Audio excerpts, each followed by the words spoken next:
sou Flávia Camanho e esse é o podcast Ponto de Virada. Depois de mais de 25 anos trabalhando com desenvolvimento humano e sendo coach da época que isso não era vergonhoso, eu costumo dizer que identifico na vida das pessoas turning points, momentos de virada, onde algo acontece e nos convida ou a pensar diferente, ou a tomar outro caminho, ou a reposicionar nossas vidas.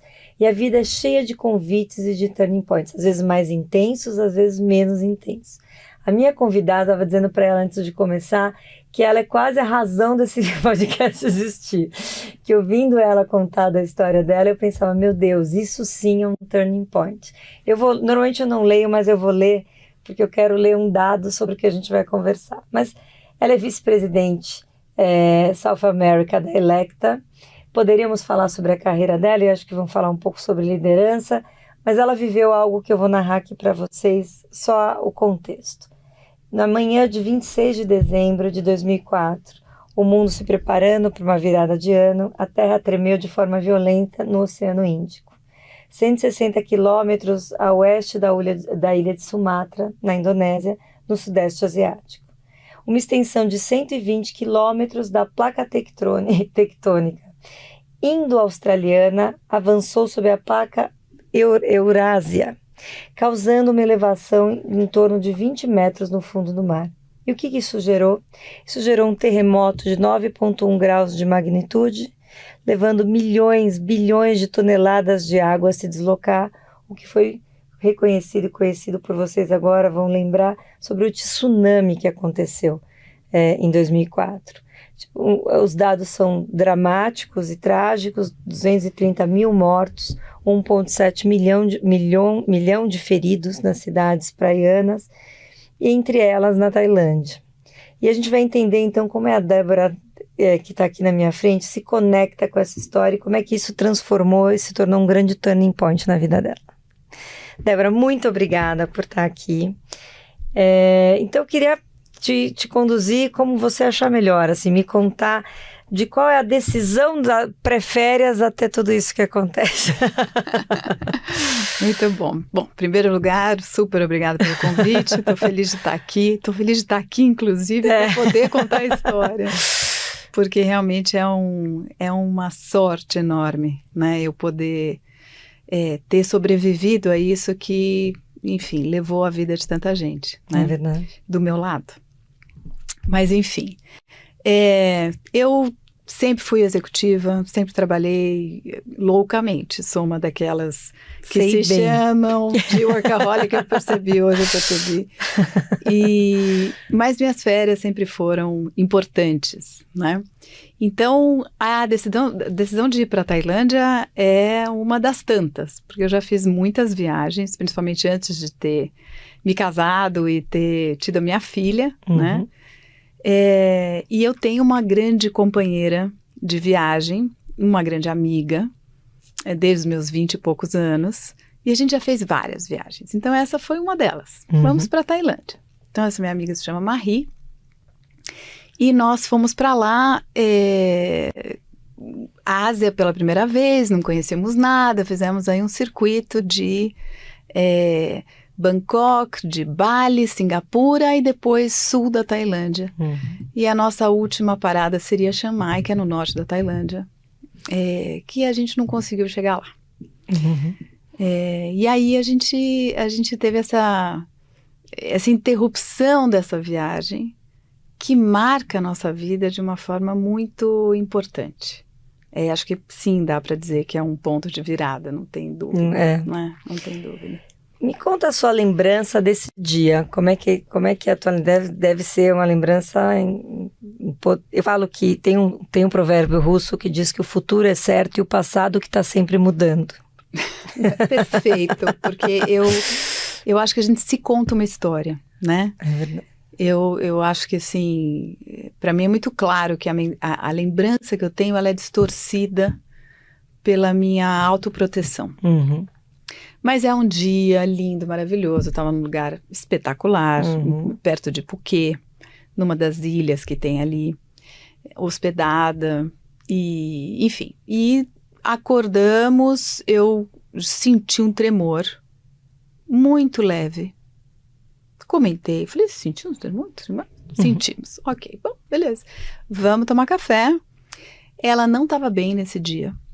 E esse era o dia que a gente ia para o norte, né? A gente ia pegar um voo, etc. Então, e eu com o meu, né, não consigo ficar parada, falei assim, você não tá bem? Fica, toma um sol, fica numa boa. Eu vou fazer aquele passeio de snorkeling. E o dia começa com as duas procurando um barqueiro que pudesse me levar e me trazer de volta em 2 horas. E tinha que ser um barqueiro meio velhinho, porque eu estava sozinha. Eu tinha medo de ir para o meio do oceano, eu e o meu biquíni. E falei, eu não preciso, né? Viver essa emoção, todo, né? Claro. Então, eu me lembro até de uma cena de um jovem oferecendo o barco dele e eu dizendo não. E essa cena para mim é importante porque eu fico pensando que, eventualmente, esse menino teve um destino diferente por essa negativa. Olha, pode ser, incrível, né? Total. Nunca vamos saber. Nunca saberemos. Eu vou, então, me despeço, deixo meu passaporte com ela, porque por que eu vou levar pro... Né? E me despeço, vou com o barqueiro para um ponto de snorkeling que ficava aí, sei lá, uns 30 minutos para dentro do oceano. Então, é uma região que tem muitas pedras vulcânicas, enormes pedras. E o que aconteceu foi que ele para num desses pontos, eu desço com máscara, com snorkel, com câmera descartável, fotográfica e tal. Típica de uma turista fazendo essa experiência. Total. E vou para um lugar onde tem muita gente. Tem barcos e crianças e famílias, um monte de gente. Sei lá, eu não tenho nada muito preciso na cabeça, né? Mas alguma coisa, sei lá, 30 pessoas naquele ponto de snorkeling, né? Então eu lá, feliz, nadando, vendo peixinho, fotografando peixinho e tal. E aí eu tenho uma amnésia. Eu tenho um ponto em que eu não tenho nenhuma noção do que aconteceu. Nenhuma noção. Eu me lembro do peixinho. E aí a próxima coisa que eu lembro é uma pessoa, eu, assustada, tirando a cabeça para fora d'água, sem a máscara, sem o snorkel, sem a câmera. Sem entender nada. E porque máscara é uma coisa grande, gruda, né? Presa no rosto, de você, né? Então, assim, um não entender, né? O que está acontecendo. Não entendi, mas aí eu olhei para frente e vinha uma parede de água na minha direção. E eu entendi ali que eu ia morrer. E não gostei. Eu realmente não gostei. Eu brinco que eu fiz algum tipo de novo acordo ali para ficar viva, porque eu não queria morrer. Para mim era uma coisa assim inconcebível que eu ia morrer naquele meio do nada, que nunca jamais alguém ia saber de mim e que eu sentia que eu tinha muito para viver ainda. Eu tinha 38 anos. Então assim, poxa vida, né? E aí essa onda não quebrou, eu passei por cima dela, né? Como você passa, né? Era muito grande, mas eu passei e tal, e aí a hora que eu consegui estabilizar, eu olhei para frente e vinha outra onda, só que essa outra onda veio quebrando. Aí eu entendi mesmo que era fim de linha, né? Só que era um fim de linha com raiva, não era um... Não era a luz, né? Encontrei a luz. Por isso que eu digo que não tem a coisa da lembrança correta. É óbvio que eu estava em pânico, eu não lembro do pânico. Só lembro de uma pessoa muito nervosa. Falando, porra, não é possível. Eu morrer agora, por favor, vai dar Deus, tá de brincadeira. Bom, e aí eu sei que essa onda de fato me pegou, eu entrei. A impressão que eu tenho é que eu entrei no tubo dela, porque eu fiquei me chacoalhando ali um monte. E aí muitos pensamentos estranhos vieram para mim. Eu me lembrei de coisas do tipo, quando eu era criança eu tinha um sonho de uma onda gigante que me engolia. Eu uma vez no Caribe, estava numa praia super calma, apareceu uma onda do nada, todo mundo correu e eu furei a onda e foi uma cena que todo mundo ficou, parecia tudo um prenúncio desse momento, né? E aí eu comecei a respirar água, comecei a entender que, bom, aqui ficamos. por algum motivo, que eu também não sei explicar, eu brinco que alguém me puxou pelo cabelo, mas não é real, né? Eu brinco que alguma coisa me puxou, porque de repente eu comecei a ver uma luz assim na pálpebra e saí. Consegui respirar. Consegui respirar e imagina, eu estava muito perto de uma pedra vulcânica e muito perto de corais. Imagina. Então assim, a hora que eu vi a onda que ia quebrar, eu falei, eu vou me estourar. Estilhaçar nas coisas. Eu vou morrer afogada, eu vou morrer contra a pedra. Acabou, né? E eu achei que ia ser muito sofrido. Eu saí inteira. Eu saí inteira. E aí veio uma frase muito louca na minha cabeça, que foi que eu fui salva por um colchão de anjos. Veio uma coisa assim, e veio uma presença muito forte da minha avó. A minha avó tinha morrido 2 meses antes. Nossa. Minha avó sobrevivente de guerra. Segunda Guerra Mundial, judia alemã, enfim. Aquela mulher era uma fortaleza. E a sensação que eu tinha é que ela estava lá. Que ela estava ali, puxando seu cabelo para você respirar. Puxando meu cabelo. E aí eu consegui me apoiar num pedaço de barco. Aquele lugar já não era reconhecível, embora fosse o mesmo lugar fisicamente. Eu não fui arrastada para nenhum lugar. Alguns poucos sobreviventes. Alguns que ali já via que não tinha mais vida. E aí passou um barquinho, do mesmo barquinho, mesmo tipo de barquinho, esses turísticos, com um casal que provavelmente não pegou a quebra dessa onda. Então eles estavam inteiros. E começaram a resgatar as pessoas e tal. E antes deles resgatarem, teve um homem que carregava uma menina. Ela era uma menininha, eu acho que tinha uns 4 anos. E eu estava apoiada num barco, estava sentada num barco. E aí ele perguntou se eu podia ajudar, se eu podia segurar a menina. Eu falei, claro, me dá a menina. E eu abracei a menina e ela falava, não sei se era sueco, o que ela falava, eu não entendia. Eu escutava ela falar mamãe e papai, e ela era toda ralada, loirinha. E eu agarrava ela com o meu corpo e falava para ela em português, vai ficar tudo bem, vai ficar tudo bem. E aí, de repente, eu olho para a tal da pedra vulcânica e a mãe dessa criança grita o nome dela, que era Nicole. E eu nunca vou me esquecer, eu quase dei esse nome para minha filha. Pois é. Eu só não dei para não ficar lembrando da Nicole. Mas o nome da minha filha é Nina. Tem um pedacinho. E essa mãe apareceu, então foi uma coisa, né? Enorme. E aí fomos todos resgatados pro tal do barquinho.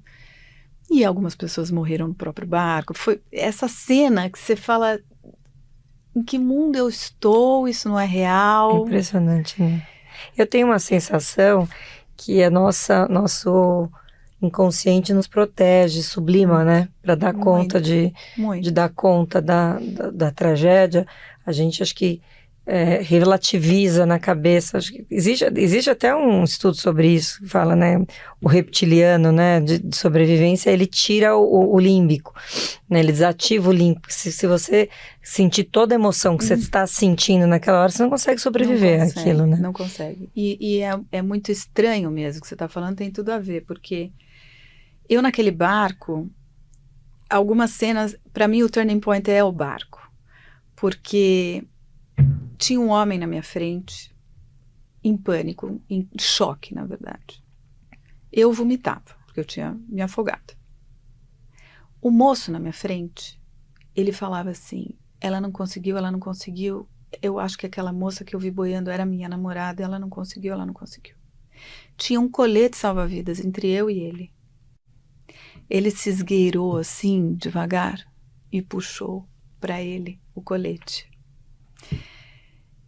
E eu, por outro lado, eu pensei comigo assim, as pessoas começaram a gritar, né, que vinha mais onda, vambora, tem que vir mais onda e tal. E eu falava, não, hoje eu não morro mais. Já morri? Hoje eu não morro mais. Deve ter alguma coisa aqui, a minha avó deve estar aqui. Era uma força, Flávia, que eu não sei de onde veio, e eu jamais me senti tão forte assim, como naquele momento. Na minha cabeça baixou uma pessoa super racional que dizia assim, eu tenho brinco, eu tenho biquíni, ficou, né? Menos mal, o biquíni ficou. Mas eu tenho os brincos, eu posso vender o brinco, eu vou comer, vai dar tudo certo, eu vou voltar para casa, tá tudo certo. Eu só tenho uma missão, que é encontrar Achar Marie. Não tinha outra coisa na minha vida, naquele momento, que fosse importante. Era só isso. E veio para mim uma sensação muito forte de que ela estava bem. De que tudo ia dar certo. Esse turning point, eu acho, tem a ver com um pensamento que me acompanha. As pessoas, tem gente que brinca que eu sou um pouco poliana. Eu consigo ver o lado bom das coisas, é verdade. Mas ali, naquele momento em que eu estava uma formiguinha, naquele oceano, talvez porque eu achei que eu sei lá, talvez eu merecesse estar naquele barquinho. E eu não sei, eu me senti tão forte. Eu falei, alguma coisa vai dar certo. Não é possível que eu chegue aqui exatamente. e não vou chegar ali. Então, aí nós fomos levados para o continente e aí teve uma sequência de movimentos de solidariedade que foram impressionantes, assim, vou te contar um deles, assim, quando a gente chegou na costa, eu entendi que o negócio era muito grande, porque ali onde eu estava, eu falei, aqui aconteceu uma onda, o resto do mundo vai bem, né? Nós chegamos lá, eu vi tudo virado e tal, e as pessoas começaram a falar, corre porque vem mais onda, e eu corri, né, tô lá, corri, dei numa estrada. E aí tinha uns carros estacionados e tinha uma veraneio. E uma mulher com um lenço, né, com um jihad, eu acho que chama, né? Uhum. E ela falou, vem aqui. Ela me puxou. Ela me acolheu. Ela me botou dentro da veraneio. Cobriu meu corpo. Era um carro barulhento de pessoas, né? Eu lembro que tinha um abacaxi no chão, o marido dela, que era daqui desse lado, que dirigia, o marido dela do lado, que ia dirigir, e ela começou a me perguntar, para onde você quer ir? E eu falei, eu quero ir para a ilha, eu quero voltar, eu preciso buscar a minha amiga. Ela falou, não tenho como te levar para a ilha, o que eu faço? Como eu te ajudo? E crianças atrás, me perguntando de onde eu era, falando do Cafu e do Ronaldo. Nossa, não, porque uma coisa aquele barulho de família, né? E aí eu falei, olha, eu preciso de um lugar que fale inglês, me leva para um centro de informação turístico. Precisava de telefone, precisava de conexões, né? Essa família me parou na estrada, num posto de gasolina, me deu uma toalha, uma camisetinha e um short do filho, que devia ter uns 10 anos. Me enfiaram para tomar um banho, para tirar aquela sujeira de mim, porque não é que eu saí molhada, eu saí imunda, porque vem sujeira. Sim. Né? E aí eu saí super grata daquele banho. E olhei para o menino sacando que a roupa era dele. E ele olhou para o meu pé e eu olhei para o meu pé. Ele tirou o chinelo dele e me deu. Que graça, né? Demais. Uma família assim, eu fico até arrepiada. Eu não sei nem como agradecer, né? Não. E assim veio uma série de pessoas. E as coisas vão acontecendo. Né? Mas você sabe que você falando, Débora, me veio uma coisa. Meu pai foi chefe do pronto-socorro do HC em momentos muito difíceis. Ele conta do incêndio do Andraus. Nossa. E que eles ficaram como time médico recebendo as pessoas que vinham queimadas. E como não tinha condição de atender a todos, pela quantidade de queimadura, eles iam dizendo, esse tenta salvar, esse não tem salvação, né? E que foram criando esse é um A1, esse é um B2, alguma coisa desse jeito. E ele conta que ele estava andando, tomando essa decisão, que para ele é uma decisão mais difícil da vida dele, de tomar essa decisão como médico. Quem não vive.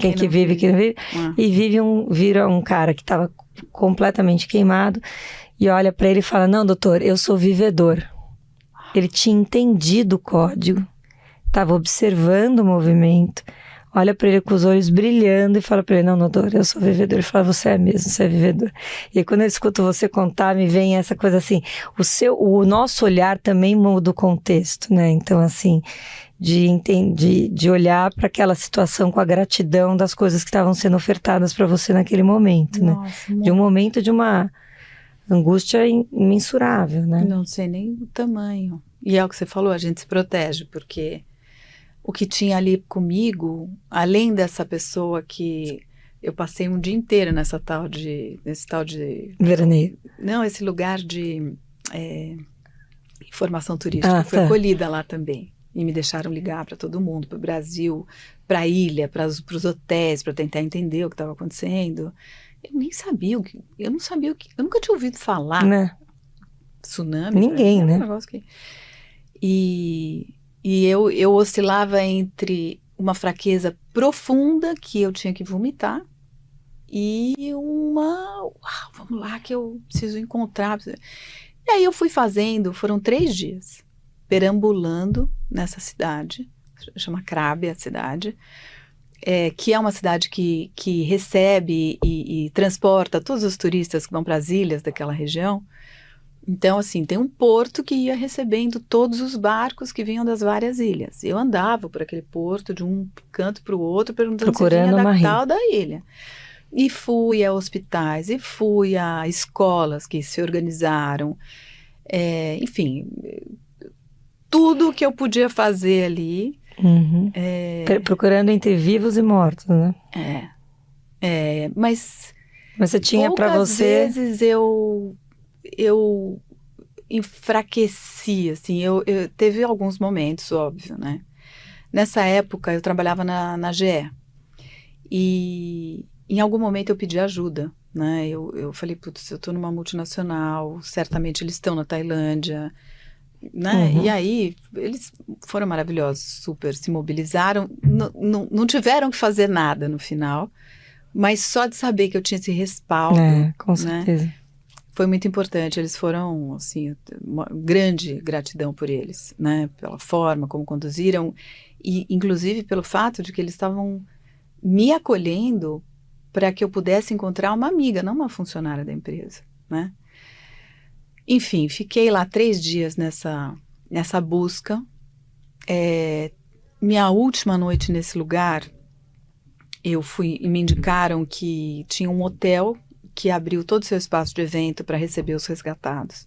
Então, imagina toda uma área de eventos de um hotel enorme, lotado de colchões no chão, né? Com pessoas que saíam dos hospitais e com embaixadas que iam organizando as nacionalidades para despachar as pessoas para poder mandar de volta, para poder... E nesse lugar, mais um desses solidários, um vietnamita super jovem, me emprestou o celular dele, ele ficou comigo a noite inteira. E aí eu finalmente recebi uma ligação, eu dei o número dele, né? E eu recebi uma ligação de que tinham encontrado a Marie, que estava bem e tal. A história dela é que ela ficou na praia, ela estava mais quietinha, né? Porque ela não estava muito bem. E ela escutou alguém gritar que o mar secou. E aí ela foi olhar e achou tudo estranho, porque parece que o mar seca muito rápido mesmo. Sim. E os peixes começam a pular, é uma cena muito diferente.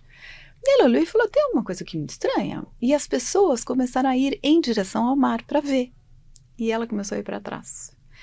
E aí, quando ela começou a ver que chegava uma coisa cinza no horizonte, que não era parte daquele lugar, ela foi indo para trás e ela, de repente, viu essa onda chegando e, literalmente, quebrando pessoas ao meio. E aí ela se vira, se agarra numa árvore. A onda bate nela na altura do rosto dela, mas ela está agarrada, então ela não é arrastada. E aí ela tem um movimento todo de subir o morro, né, para se salvar.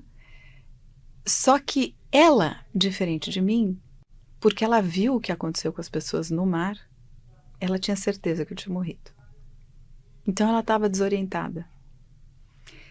E sozinha, porque não tinha brasileiro lá, nessa ilha. E aí uma hora ela começou a escutar um grupo de jovens israelenses, e ela fala hebraico. Então ela chegou e falou, me ajudem, minha amiga morreu, eu não consigo raciocinar. E esses meninos, que deviam ter seus 20 e poucos anos, eles acolheram a Marie muito, eram, sei lá, acho que 7 meninos, alguma coisa assim.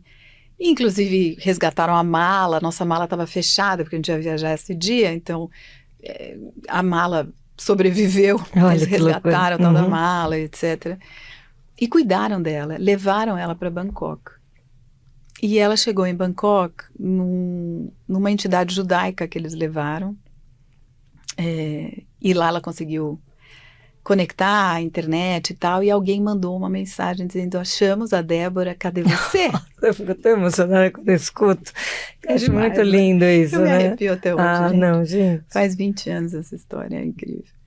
E aí ela consegue ligar para esse número, né? Aliás, não, ela manda um e-mail, a minha irmã liga para o número que eu tinha dado para ela, e aí eu consigo ligar para esse lugar, e as duas ficaram no telefone assim como isso não está acontecendo. Né?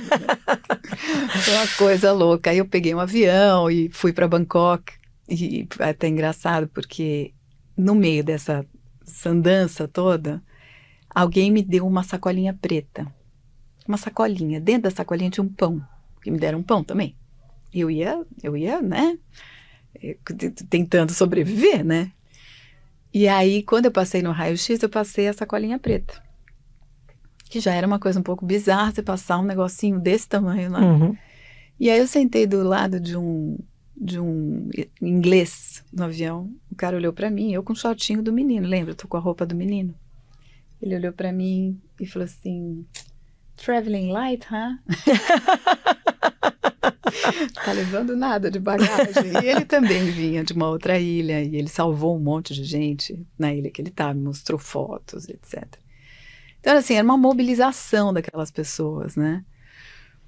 E é isso. E aí cheguei em Bangkok, a gente se encontrou, e aí apareciam duas, né? Ai, vou no banheiro, eu também vou. Vou pro quarto, também vou. Eram duas grudadas. Maravilhoso.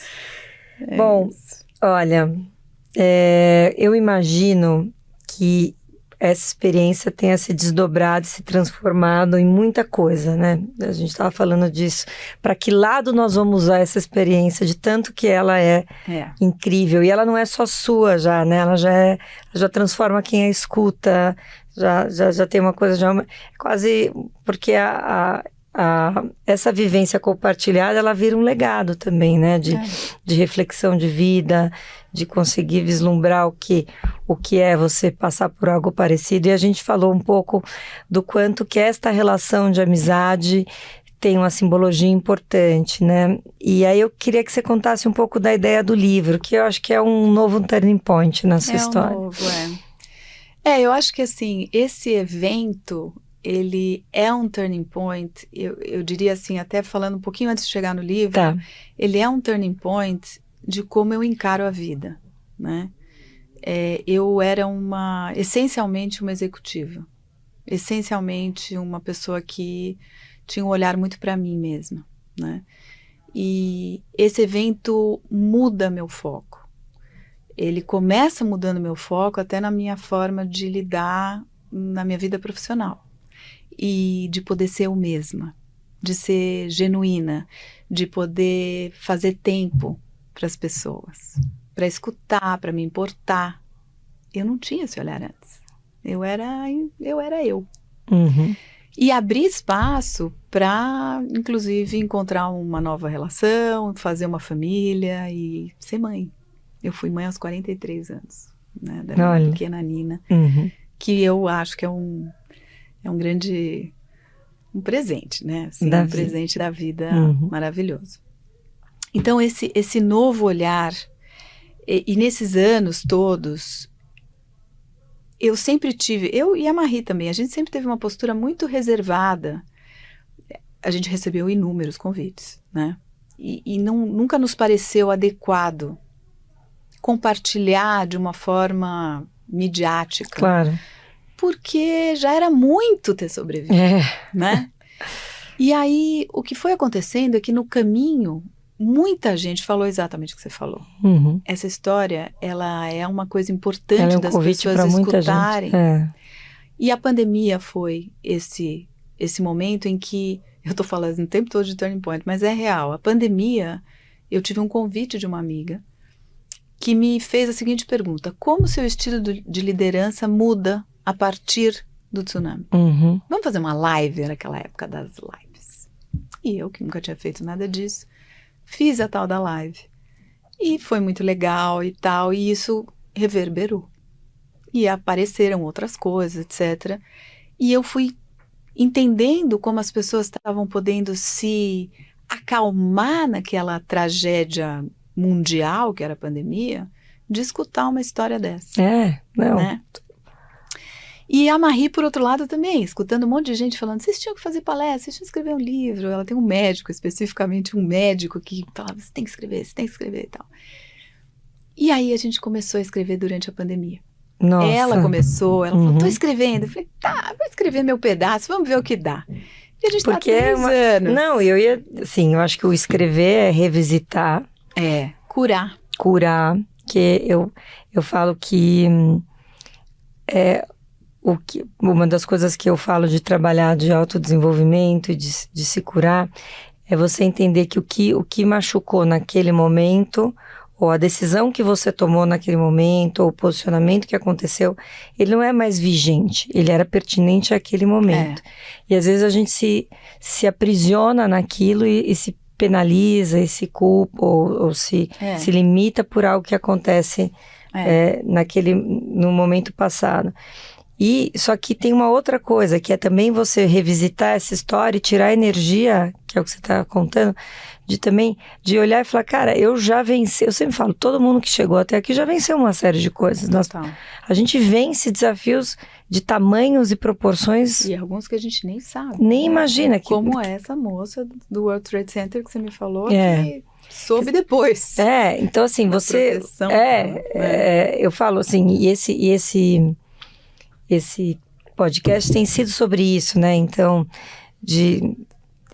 do Rodrigo, do André Sintra, que perde uma perna e se torna atleta olímpico, de uma pessoa que sobrevive ao World Trade Center, que nem a Dite, que está tentando ir para o workaholic, tentando ir para uma reunião, e, enfim, e vem no mundo, e de repente vê o que aconteceu. E a história dela é linda, que ela se torna advogada das pessoas que perderam as famílias.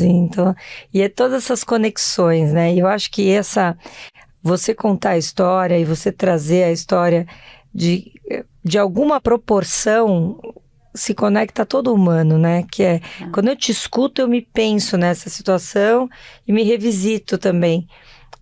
Uma coisa que me veio como hipótese, uma grande executiva normalmente tem muito controle sobre tudo. E aí você vive uma situação de zero controle, onde a roupa que você está usando é uma doação de alguém, de uma criança que tem ali o seu corpo, né? Assim, essa experiência de viver e entender que é uma fantasia o controle de tudo, completa. Né? Acho que a gente aprende isso quando a gente é mãe. Também, muito, né? Muito. Mas Então, mas voltando para a história, como é que foi o processo de escrever esse livro? Cada uma escreveu seu pedaço? Cada uma escreveu sua história. E a gente teve uma orientação de uma pessoa que nos sugeriu mesclar. Então, é um livro que vai ter depoimentos intercalados.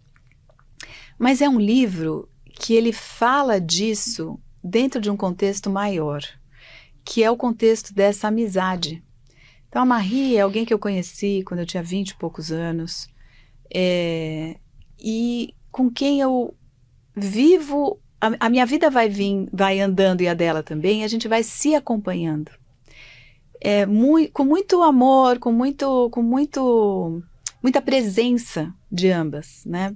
Não existia a possibilidade naquele evento de que uma chegasse sem a outra. Eu acho que o meu maior medo, depois de entender que eu tinha braços e pernas e que eu estava inteira e tal, é que eu não pudesse trazê-la de volta. E eu não estaria aqui contando essa história se eu tivesse vindo sozinha. E eu tenho certeza que é o mesmo para ela. Então, assim, é uma parceria muito grande, de muitos anos, e que se acompanha em momentos de vida completamente diferentes, né? Eu tinha 22 anos, hoje a Marie tem 3 netas, né? A gente estava, esse fim de semana, celebrando o bat mitzvah da neta dela. E a minha filha estava junto, né? Então, tem muitas mudanças que foram acontecendo nesses tantos anos de amizade. E o livro vai se chamar Tinha um Tsunami no Caminho, porque é sobre o caminho. E sim, teve uma questão que é um turning point para as duas, né? Uma coisa que muda muito para ela, mudou de formas muito diferentes do que mudou para mim. Mas esse fio condutor, ele se mantém e talvez até mais forte. Não era pouco forte antes, né? Mas fala muito dessa história, dessas duas mulheres, que eu acho que também é um tema muito contemporâneo, né? Muito. Eu estava dizendo para a Débora que com o meu trabalho de desenvolver o papel da mulher e lideranças femininas nas cadeiras, eu falo o quanto que você encontrar iguais, o quanto que você encontrar na rede de apoio, amizade, quanto que as relações femininas podem ser grandes, assim, portos seguros da nossa construção de identidade, de vida, e você poder ter alguém que te acompanha e se transforma com você. Eu fico imaginando assim, quantas histórias que vocês ainda recontam umas para as outras, porque não é só do tsunami, né? Da vida como um todo, né? Assim, a maternidade, o ser avó, que segundo minha mãe é a melhor parte. Acho que deve ser mesmo. A gente, mais leve. O Nizam Guanais, que estava comigo nesse final de semana, falava assim, eu queria já ir direto para avô, sabe que dava? Porque era tão mais gostoso, tirando sarro disso. Mas eu queria te fazer uma pergunta assim, quando você fala que se transformou, e eu acho que esse evento continua a te transformar na hora que você escreve o livro, na hora que você revisita, que convite que você faz para as pessoas que vão acessar o livro? Assim, qual é o convite que tem nessa história para as pessoas? Eu acho que tem uma coisa de acreditar que é possível, sabe? Acho que tem uma coisa de você realmente, para mim, vem uma coisa forte de que tem alguma coisa que é muito maior do que a gente, eu não tenho nenhuma dúvida disso, independente da sua crença, né? Uhum. Eu tenho um lado que fala assim, ali, quando eu faço aquela brincadeira do colchão de anjos, ali tinha uma coisa do divino mesmo. Seja o que for a sua, né? Sua religião, sua espiritualidade, né? Tinha uma coisa ali que não era daquele lugar. A presença que eu senti da minha avó... Que sobreviveu, olha que coisa forte, a sua avó ser sobrevivente da guerra da também. Da Segunda Guerra Mundial, que chega no Brasil como uma imigrante, que tem que reconstruir tudo, uma mulher fortíssima e tal. Então, essas conexões, eu acho que a forma como você vai encarando as coisas, realmente acho que é isso que você falou, né? Que olhar você vai colocar? Uhum. E dá. Tem horas que não dá, né? Tem horas que você vai perder uma pessoa, tem horas... E também acho que, assim, todo mundo passa pelo seu tsunami, né? Todo mundo passa pelo seu, seja o que for. Uhum. Seja o que for. As dores estão aí, a gente passa por todas essas coisas, todo mundo passa, eu continuo passando. Mas eu acho que tem uma coisa de você botar um olhar do positivo mesmo. Não do Poliana, tudo vai dar certo, o mundo é cor-de-rosa, mas onde estão os caminhos que podem levar a um desfecho melhor? Né? Eu falo muito uma coisa que eu fiz um curso, uma formação com uma figura que chamava Stephen Covey, que era um grande, que escreveu Os 7 Hábitos das Pessoas Altamente Eficazes. Mas ele dava um curso de liderança em Harvard e ele era uma pessoa inacreditavelmente adorável. E ele dizia assim, que entre o que acontece com a gente e a nossa reação existe um espaço da escolha. E você não escolhe o que fazem com você, mas escolhe o que você faz com o que aconteceu com você. E eu te escutar o tempo inteiro, desde o começo, me vem essa fala dele, diz assim, quer dizer, a gente não vai... gerenciar e só seria fantasia acreditar que a gente vai conduzir o caminho, né? Mas escolher como reagir às situações do caminho e achar uma saída amorosa, mais positiva, mais espiritualizada, eu acho que assim, é uma escolha que a gente pode fazer todos os dias, né? Todos os dias. Porque as situações, assim, a gente tá quase no fim da temporada dessas gravações e a gente já tá, acho que essa é a 18ª, e são 18 histórias que você pode, qualquer uma delas poderia ter parado a pessoa naquele momento e dizer, bom, agora... Você sabe o que quer dizer o número 18, né? Não. Vida. Ah, é? É a letra Rai em hebraico, que é Que vida. lindo, que maravilhoso. Então, o seu capítulo não era por nada, né? Que não era para... Muito bom. Eu queria te agradecer muito. Dizer que eu passaria a tarde te ouvindo, porque eu tenho uma sensação muito... Quando eu te escuto, assim, disso, de que essa experiência... Veio te transformar, mas veio te dar mais uma ferramenta de transformação para o mundo. Quer dizer, liderança já é uma ferramenta de transformação. A maternidade é uma ferramenta de transformação. Gigante, é. Mas você poder contar e dizer, olha, assim, tem tsunami na vida e a gente consegue ficar de pé e a gente consegue encontrar os pequenos anjos do caminho, os toques assim que você fala, é o pão, é o olhar de alguém, é o carinho. Você fazer esse convite, quando você conta a sua história, você faz esse convite, eu acho isso incrível. Tem uma coisa de realmente agradecer mesmo. Eu fico ligada quando eu percebo que teve um anjo que apareceu por ali, não tropecei, eu fico ligada. Uhum. E eu tô sempre agradecendo, de verdade eu tô, porque acho que é muito. Só de estar viva a gente tem que agradecer, muito né? Bom. Né? Muito obrigada. Obrigada a você, Flávia. Obrigada.